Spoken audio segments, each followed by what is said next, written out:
വചനം വചനം ത്രിയേക ദൈവമം വചനം വചനം.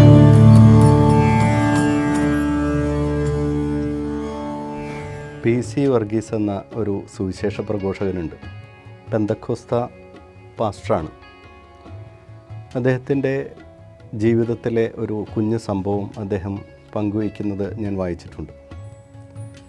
ജീവിതത്തിലെ കുഞ്ഞ് സന്തോഷങ്ങളും അതുപോലെ തന്നെ പരാതികളുമെല്ലാം ദൈവത്തോട് ഏറ്റുപറയുകയും നേരിട്ട് ഏറ്റുപറയുകയും ദൈവത്തോട് ആവശ്യങ്ങൾ ചോദിച്ചു വാങ്ങുകയെല്ലാം ചെയ്യുന്ന ഒരു വ്യക്തിത്വം.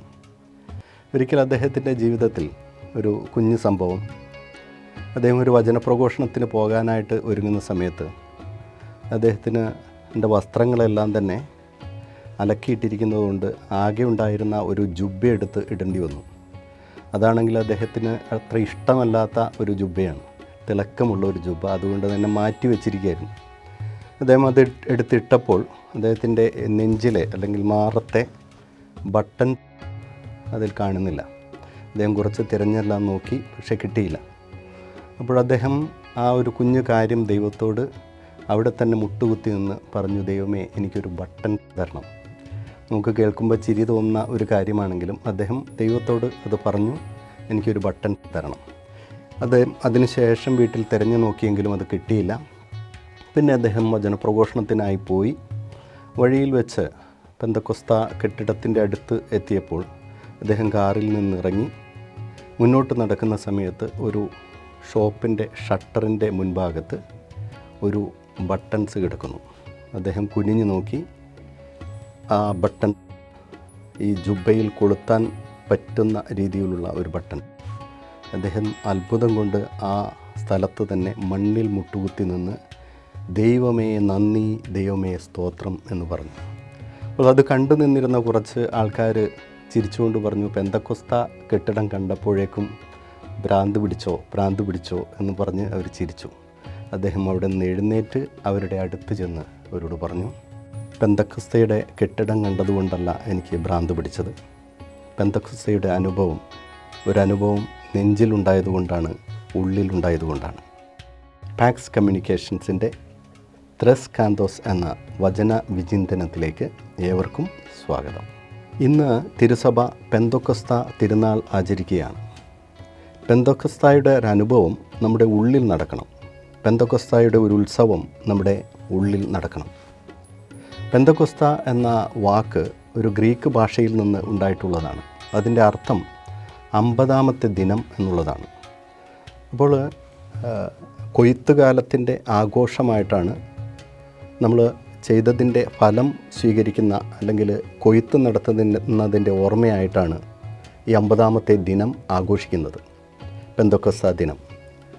അതുകൊണ്ട് തന്നെ തിരുസഭയിൽ നമുക്കറിയാം, ഈശോ അനുഭവിച്ചതിൻ്റെ, പീഡാനുഭവത്തിൻ്റെ, രക്തം ചൊരിഞ്ഞതിൻ്റെ, നമുക്ക് വേണ്ടി സഹിച്ചതിൻ്റെ, നമുക്ക് വേണ്ടി കഷ്ടപ്പെട്ടതിൻ്റെ എല്ലാത്തിൻ്റെയും ഫലം നമ്മൾ അനുഭവിക്കുന്ന ഒരു ദിനമായിട്ടാണ് പെന്തക്കോസ്തയുടെ ദിനം നമ്മൾ ആഘോഷിക്കുന്നത്.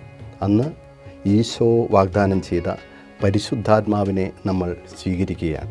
പരിശുദ്ധാത്മാവിൻ്റെ വരദാനങ്ങൾ നമ്മുടെ ഹൃദയത്തിലേക്ക്, ജീവിതത്തിലേക്ക് നമ്മൾ സ്വീകരിക്കുന്ന ദിനം. പെന്തക്കോസ്ത ഒരു അനുഭവമായി മാറണമെങ്കിൽ, പെന്തക്കോസ്തയുടെ ഒരു ഉത്സവം നമ്മുടെ ഉള്ളിൽ നടക്കണമെങ്കിൽ 3 തരത്തിലുള്ള അവബോധങ്ങൾ നമ്മളിൽ ഉണ്ടാകണം. ഒന്നാമതായി പരിശുദ്ധാത്മാവ് എന്നിൽ ഉണ്ട് എന്ന അവബോധം. പരിശുദ്ധാത്മാവ്, ദൈവത്തിൻ്റെ ആത്മാവ് എന്നിൽ വസിക്കുന്നു എന്ന അവബോധം നമുക്കുണ്ടാകണം. അതെൻ്റെ ഉള്ളിൽ ഒരു തീയാണെന്നും നന്മ ചെയ്യാനുള്ള ധൈര്യം എനിക്ക് പകർന്നു കിട്ടുന്ന ഒന്നാണെന്നും നമ്മൾ ബോധ്യപ്പെടുകയാണ്. അതുവരെ പേടിച്ചോടിയിരുന്നവർ, ഈശോയെ നിഷേധിച്ച് പറഞ്ഞവർ, അതുപോലെ തന്നെ പേടിച്ച് കതകടച്ച് ഇരുന്നവർ, പരിശുദ്ധാത്മാവ് അവരുടെ ഉള്ളിലേക്ക് വന്നു കഴിഞ്ഞപ്പോൾ വലിയ ധൈര്യത്തോടെ ക്രിസ്തുവിനെ പ്രഘോഷിക്കുകയും മരിക്കാൻ സന്നദ്ധമായിക്കൊണ്ട് മുന്നോട്ട് വരികയും ചെയ്യുന്ന കാഴ്ച നമുക്ക് അറിയാം. അതുവരെ പേടിച്ചോടിയിരുന്ന പത്രോസ് ഒരൊറ്റ പ്രസംഗം കൊണ്ട് 3000 പേരെ മാനസാന്തരപ്പെടുത്തുന്ന രംഗം നമ്മൾ വായിക്കുന്നുണ്ട്. അതുകൊണ്ട് തന്നെ നമ്മളും പരിശുദ്ധാത്മാവിൻ്റെ ദാനമാകുന്ന ധൈര്യം നമ്മുടെ ഹൃദയത്തിൽ സ്വീകരിക്കാനായിട്ട് ഒരുങ്ങണം. അപ്പോൾ നമ്മുടെ ജീവിതത്തിൽ നമ്മൾ ശ്രദ്ധിച്ചാൽ നമുക്ക് മനസ്സിലാവും, കുഞ്ഞു കുഞ്ഞു കാര്യങ്ങൾ പോലും ചെയ്യാനുള്ള ധൈര്യം നമുക്ക് പലപ്പോഴും നഷ്ടപ്പെട്ടു പോകാറുണ്ട്. തിരുവചന വേദിയിൽ ഒന്ന് വചനം വായിക്കാനായിട്ട് പറയുമ്പോൾ പേടിക്കുന്ന, മടിക്കുന്ന വ്യക്തികളെ നമ്മൾ കണ്ടിട്ടുണ്ട്. അതുപോലെ തന്നെ ഒരു സംഘടനയിൽ ഒരു നന്ദി പറയാൻ പറഞ്ഞാൽ പാടാൻ അറിഞ്ഞിട്ടും പാടാൻ മടിയുള്ളവർ, പ്രസംഗിക്കാൻ അറിഞ്ഞിട്ടും പ്രസംഗിക്കാൻ മടിയുള്ളവർ, അതുപോലെ തന്നെ എന്തെങ്കിലും സംഘടന ഇലക്ഷൻ നടക്കുന്ന സമയത്ത് ഞാൻ പിന്നിലുണ്ടാകും, ഞാൻ പിന്താങ്ങും എന്നൊക്കെ പറയുകയും ഒരിക്കലും മുന്നോട്ട് വന്ന് ഭാരവാഹിത്വം ഏറ്റെടുക്കാൻ ധൈര്യം കാണിക്കാതെ ഇരിക്കുകയും ചെയ്യുന്നവർ നമ്മൾ കണ്ടിട്ടുണ്ട്. അപ്പോൾ പരിശുദ്ധാത്മാവിൻ്റെ ദാനം, പരിശുദ്ധാത്മാവിൻ്റെ ധൈര്യം നമ്മുടെ ഉള്ളിലുണ്ടെങ്കിൽ എന്തും പ്രവർത്തിക്കാനുള്ള, നന്മ പ്രവർത്തിക്കാനുള്ള ഒരു ധൈര്യം നമ്മുടെ ജീവിതത്തിൽ ഉണ്ടാകും. അതാണ് ശിഷ്യന്മാർക്ക് ഈ പരിശുദ്ധാത്മാവ് കിട്ടിക്കഴിയുമ്പോൾ അവരുടെ ജീവിതത്തിൽ ഉണ്ടാകുന്ന വലിയ മാറ്റം. രണ്ടാമത്തെ ഒരു അവബോധം ഒത്തുചേരലിൻ്റെ ഒരു അവബോധമാണ്. നമ്മൾ കൂട്ടായ്മകളിലേക്കാണ് വിളിക്കപ്പെട്ടിരിക്കുന്നത് എന്നുള്ള അവബോധം നമുക്കുണ്ടാകണം. ഇവിടെ നമ്മൾ ഈ സഹ്യോൻ ഊട്ടുശാലയിൽ നമ്മൾ കാണുന്നുണ്ട്, മാതാവുണ്ട്, ശിഷ്യന്മാരുണ്ട്, പരിശുദ്ധാത്മാവുണ്ട്, പിതാവും പുത്രനും പരിശുദ്ധാത്മാവും ഒത്തുചേരുന്ന ഒരനുഭവം നമുക്കുണ്ട്. അപ്പോൾ നമ്മൾ കൂട്ടായ്മകളിലേക്കാണ് നമ്മൾ വിളിക്കപ്പെട്ടിരിക്കുന്നത് എന്ന അവബോധം നമ്മുടെ വ്യക്തി ജീവിതത്തിൽ ഉണ്ടാകണം. അത് നമ്മൾ ആരംഭിക്കേണ്ടത് നമ്മുടെ ഭവനത്തിൽ നിന്നാണ്.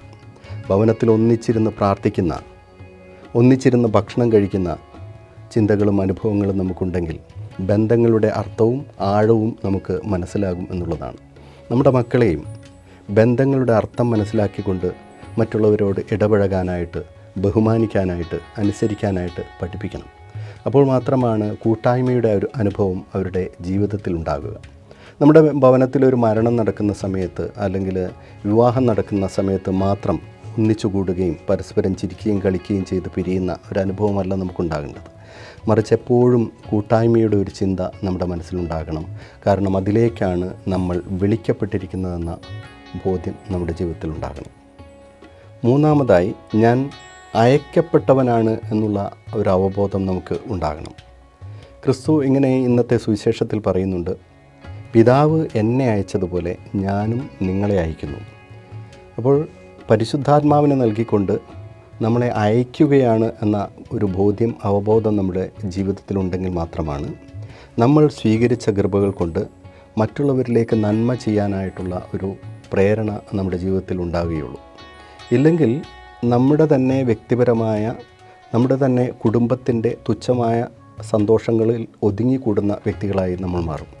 നമ്മൾ സ്വീകരിച്ച കൃപകളെല്ലാം മറ്റുള്ളവരോട് പറയാനും നമ്മൾ അനുഭവിച്ച ദൈവാനുഭവങ്ങൾ മറ്റുള്ളവരോട് പങ്കിടാനുമുള്ള ഒരു ചിന്ത നമ്മുടെ ജീവിതത്തിലുണ്ടാകും. നമ്മൾ അയക്കപ്പെടുകയാണ്, ദൈവം നമ്മെ അയക്കുകയാണ് പരിശുദ്ധാത്മാവിനെ നൽകിക്കൊണ്ട്. ഇതാണ് പെന്തക്കോസ്തായുടെ ശരിയായിട്ടുള്ള അനുഭവത്തിലേക്ക് നമ്മെ നയിക്കുന്നത്. ഈ വചനപ്രഘോഷകൻ, നമ്മൾ മുമ്പ് കേട്ട വചനപ്രഘോഷകൻ, അദ്ദേഹത്തിൻ്റെ ജീവിതത്തിൽ ലഭിച്ച ഓരോ അനുഭവവും മറ്റുള്ളവരോട് പ്രഘോഷിക്കുന്ന ഒരു വ്യക്തിയായി നമ്മൾ കാണുകയാണ്.